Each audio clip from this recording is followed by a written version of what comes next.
বয়সটা আমরাও পার করে এসেছি, তাই বুঝি যে ওদের কতটা উত্তেজনা হয় মা বাবা সাজুগুজু করলে আর শাড়ি পরতে, লিপস্টিক পরতে।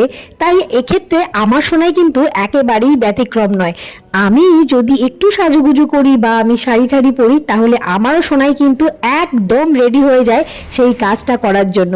আমি আজকে নীলের পুজোর জন্য শাড়ি পরবো বলে রেডি হচ্ছি, আর তখন সোনাই আমাকে এসে বললো, মা তুমি শাড়ি পরেছো, তাহলে আমাকেও একটু পরিয়ে দাও।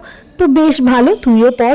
সত্যি কথা বলতে কি, মা হওয়ার পর বুঝতে পারলাম যে মা হওয়ার আস্বাদন কতটা। নিজের সবটুকু দিয়ে গড়ে তোলা, তিলে তিলে একটা ছোট্ট প্রাণকে গড়ে তোলা নিজের মনের মতন করে, সে যে এক অপূর্ব আস্বাদন তোমাদেরকে কি করে বোঝাই।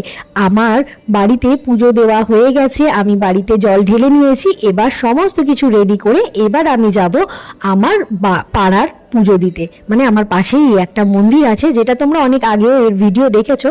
তো আমাদের এই পুজোর একটা রীতি আছে আম উৎসর্গ করা, তাও কিন্তু সেটাই বোটা থাকতে হবে। মানে বছরকার দিনের এই ফল ভোলেনাথকে উৎসর্গ করে তারপরেই আমরা খাবো। মানে যতক্ষণ না ভোলেনাথের এই পুজোতে আমরা উৎসর্গ করছি, ততক্ষণ কিন্তু আমরা এই আম মুখে দেই না। যাই হোক, আমার হাজবেন্ডও কিন্তু এই পুজো করে। আজকে রবিবার বাড়ি আছে, তাই ওকে দেখতে পাচ্ছ। নাহলে কিন্তু ও বাইরে যখনই যায় বা বাড়িতে না থাকলেও ও কিন্তু সন্তানের মঙ্গলের জন্য ও এই পুজোটা করে থাকে, বাইরে অফিসে বেরিয়ে যায়। যাই হোক, আমরা মন্দিরে চলে এসেছি, একদম মন্দিরের অপোজিটে দেখতে পাচ্ছ ওইটাই হচ্ছে আমাদের বাড়ি। চলে এসেছি মন্দিরে, সোনাই জল ঢালতে লেগেছে। বললাম না, একেবারে অনুসরণ সবটাই ওর আমাদেরকে নিয়ে।